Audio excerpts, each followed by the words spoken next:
આ કુંભારવાડા નદી કબ્રસ્તાનના દ્રશ્યો છે, જોજો આખો વિડીયો કેવું કામ ચાલે છે ને કાલે પાર્કિંગને લઈને કેવી તૈયારી અત્યારે થઈ રહી છે.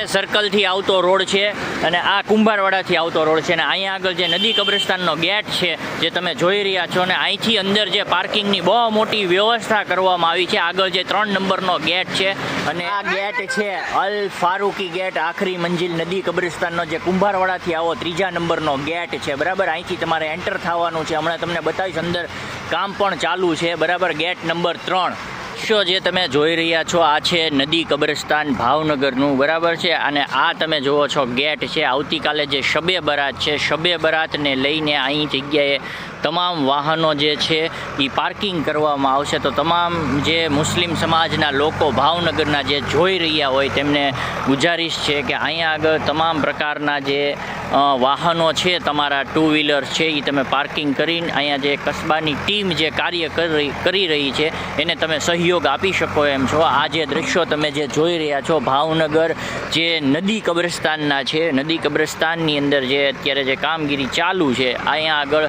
પાર્કિંગ થશે. બરાબર છે, આ જે ડેલો છે અહીંથી પણ તમે આવી શકો છો અને સામેથી પણ ગાડી લઈને આવો તો અહીંથી તમારી ગાડી પાર્કિંગ કરી શકો છો અને સામેથી પણ પાર્કિંગ કરી શકો છો. તો આટલો સાથ સહકાર આપવા વિનંતી. અને તમામ લોકો જે પાર્કિંગ જે કરે એ અહીંયા જ કરે એ નમ્ર વિનંતી છે. કસ્બા અને કસ્બાની જે કબ્રસ્તાનની ટીમ દ્વારા જે વિનંતી કરવામાં આવી છે. અને જ્યારે ચોખ્ખાઈની વાત કરવામાં આવે તો ડસ્ટબિન બધી જગ્યાએ મૂકવામાં આવેલા છે. તમામ કચરો જે છે એ ડસ્ટબિનની અંદર જ નાખવો તેવી તમામ પ્રકારના લોકોને, તમામ મુસ્લિમ સમાજના લોકોને નમ્ર ગુજારિશ છે.